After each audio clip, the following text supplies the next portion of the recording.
Você tá com a OAB na mão e tá com aquela dúvida sobre qual caminho seguir, se é advocacia autônoma, se é concurso público. Eu sei como é isso e eu vou te ajudar hoje. Que atire a primeira pedra quem nunca se sentiu perdido diante das dezenas de possibilidades de caminhos que o mundo jurídico dá, principalmente quando você tem a carteira da OAB. Aí é que são várias portas. E agora, o que é que eu faço da minha vida? Desde já eu preciso ser muito sincera com você. Nós só conseguimos respostas quando nós nos colocamos em movimento.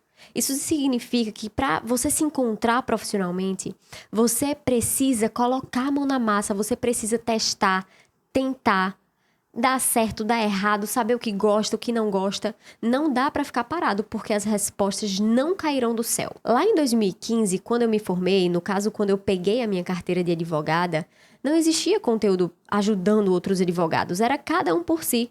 A visão que tinha naquela época era que ajudar colegas advogados era ajudar a concorrência. Então você estaria perdendo com isso, você não estaria ganhando com isso. E foi bem desafiador para mim. Eu fui tentando, arriscando, não sabia nem o que fazer, estudei para concurso, fui advogada autônoma, tive sociedades com colegas, fui advogada associada também, tive outras profissões, eu fui professora de dança, eu fui DJ, até encontrar respostas. E essas respostas não vieram de uma maneira facilitada. Eu realmente tive que tentar e dar o meu máximo em cada uma delas para saber qual caminho seguir. Eu cheguei a prestar 2 concursos, tanto para bombeiro militar quanto para agente penitenciário. Na época, o cargo levava esse nome. Eu fui chamada, quase 4 anos depois, perto do concurso expirar, eu fui chamada para esse de bombeiros, mas eu já estava num momento profissional completamente diferente. Eu já estava com a minha advocacia muito bem construída, satisfeita profissionalmente, e aí entra um grande detalhe. Durante um bom tempo, eu conciliei várias coisas, outras profissões, advocacia autônoma, estudo para concurso, para poder me decidir, para poder me encontrar. Mas o que no longo prazo me traria os objetivos, os sonhos que eu sempre tive enquanto uma profissional era na advocacia. Eu quero agora trazer alguns pontos para você refletir, para que você possa, de uma maneira mais assertiva, tomar essa atitude de concurso ou advocacia autônoma. O primeiro ponto é, quanto você quer ganhar? Isso daqui é fundamental, tá, pessoal? Porque eu não tô aqui pra dizer, romantizar a pobreza, romantizar, é muito bom ganhar um salário mínimo, é maravilhoso, sendo que você quer várias e várias coisas que aquele salário não vai atender aos seus sonhos. Eu quero muita coisa, eu sempre quis muita coisa. Não tô falando nem de bem material especificamente, de roupas, bolsas, mas eu sempre tive um sonho de ganhar muito bem, para poder viajar o mundo todo, para poder conhecer outras culturas. Isso é o que me move, o que me motiva, o que me dá vontade de trabalhar. E você precisa ter uma reflexão a respeito disso. Quanto você quer ganhar? O salário desse cargo, do concurso que você está pensando em fazer, vai atender essas necessidades? Porque o meu salário enquanto bombeira, se eu tivesse aceitado, se eu tivesse seguido ali através do concurso público, ele não atenderia aqueles meus objetivos. Quando você é advogado autônomo, tem um ponto muito bom de você ser o dono da sua carreira e tem um lado meio ruim para algumas pessoas. Com o tempo isso fica bom, que é justamente você ser o único responsável por isso. E aí vem aquela questão, meu Deus, será que eu vou conseguir dar conta de não ter um fixo por mês? Porque você tem aquela falsa sensação de segurança, de estabilidade através de um concurso público, porque todos os meses você vai receber aquele valor. Mas não é só isso. Isso daí, não acreditem nessa conversa de que estabilidade financeira. Primeiro que eu nem acredito que estabilidade exista em sua essência. O mundo está sempre mudando, as coisas podem mudar a qualquer momento. Mas quando você é advogado autônomo, quando você tem o seu próprio escritório, existe sim uma certa previsibilidade. Você não vai sair feito um doido fazendo qualquer coisa de qualquer jeito. Você está sempre trabalhando, fazendo aquilo girar. Se fosse assim, gente, nenhum advogado conseguiria ter uma carreira sólida, uma carreira de fato firme na advocacia, crescer, fazer investimentos. Imagine, aqui no escritório são quase 10 pessoas hoje que nós temos na equipe. Eu e Felipe, né? Mais eu e Felipe, que é o meu sócio. Se a gente não tivesse previsibilidade financeira, A gente ia fazer o quê? Surtar todos os meses para pagar todo mundo que trabalha conosco? Então, pense bem. Quanto você quer ganhar? Eu quero ganhar 5 mil, eu quero ganhar 50 mil, 100 mil por mês, 3 mil. Quanto é suficiente para que você possa viver aquilo que você deseja? Segunda reflexão. Quão importante é a liberdade de horários e de rotina para você? O quanto você preza por um home office, por exemplo?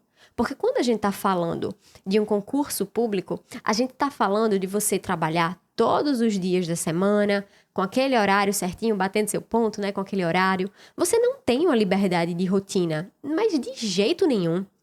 Não tem como comparar a liberdade geográfica, a liberdade de rotina, de horários, que uma carreira como autônomo tem e que um concurso público pode te proporcionar.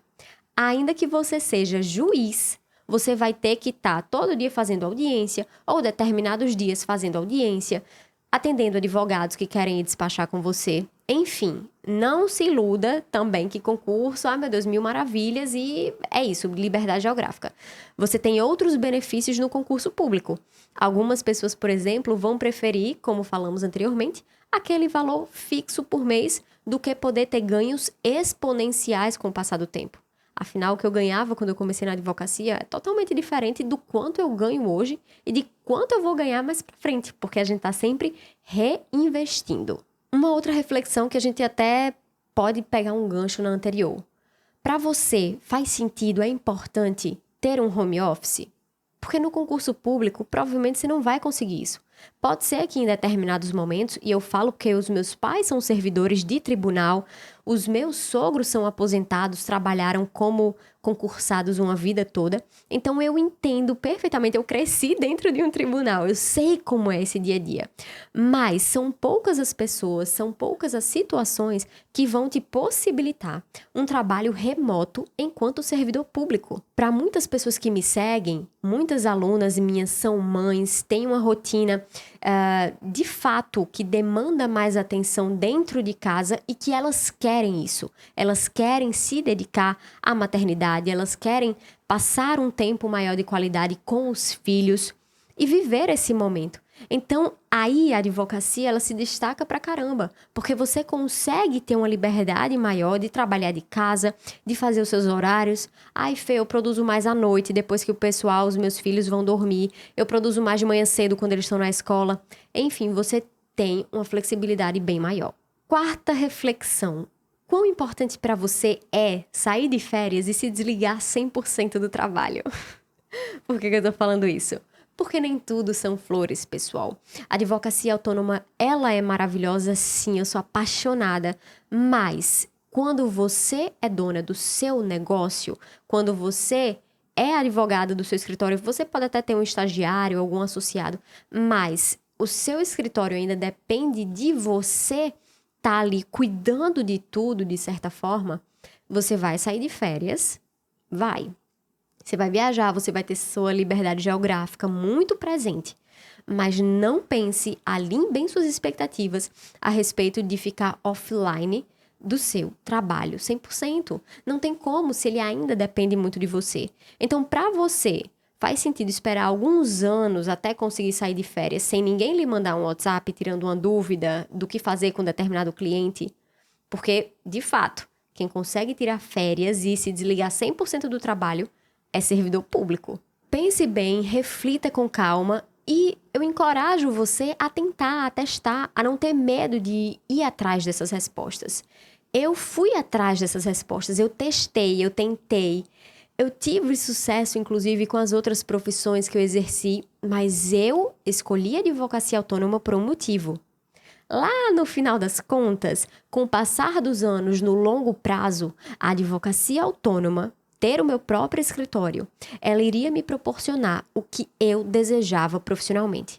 Mais liberdade de horário, liberdade de trabalhar da minha casa se eu quiser, como trabalhei durante tantos anos. Foram 8 anos só de advocacia home office, mesmo com toda uma equipe já trabalhando conosco.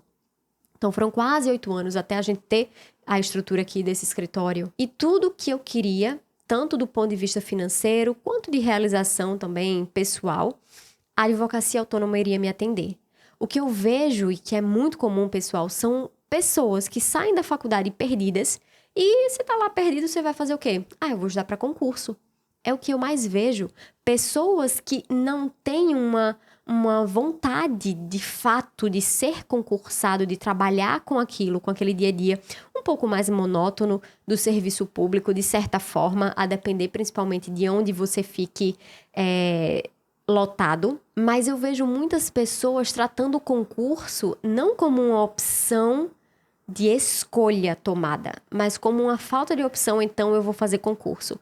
Eu vejo muitas pessoas, muitos profissionais, utilizando o concurso público como uma bengala, enquanto elas não abrem os olhos para identificar o que de fato gostam, para identificar outras portas dentro do mundo jurídico. Se você escolher o concurso público, vá em frente. Eu espero que você tenha uma carreira muito feliz dentro do serviço público, mas que seja porque você quer, porque você se identifica com aquilo e não por falta de escolha. Porque quando você não sabe o que fazer, diz, o mais fácil é o quê? Abrir um livro e dizer que estou estudando para concurso. Quando você faz isso, você vai se tornar uma pessoa que mais cedo ou mais tarde, daqui a 5, 10 anos, 15 anos, 2 anos, vai passar num concurso público e vai ser aquele típico servidor que ninguém suporta porque é um frustrado profissionalmente, porque é amargurado, porque não gosta do que faz, não está satisfeito e desconta nos advogados que vão lá diariamente no atendimento ou nas partes que chegam lá para conversar com os servidores. Você vai descontar tudo isso em alguém que não tem culpa. Faça escolhas sábias. Reflita e não tenha medo de tentar novamente, não tenha medo de errar. O máximo que pode acontecer é, vi que não é isso que eu quero, vou recalcular a minha rota. Então não tenha medo, mesmo que você já tenha até passado no concurso público. O que é que pode acontecer de pior? É você tentar uma outra profissão ali em paralelo, uma outra área, não se identificar e voltar para o serviço público, ou ter que recomeçar profissionalmente? A sua vida é muito mais do que isso. A sua satisfação pessoal vale muito mais do que isso. A gente só tem essa vida, então a gente precisa aproveitar ao máximo. Seja um profissional feliz e realizado. Então, reflita muito bem, não tenha medo de tentar, não tenha medo de recalcular a rota e siga em frente com as suas escolhas, em paz com as suas escolhas.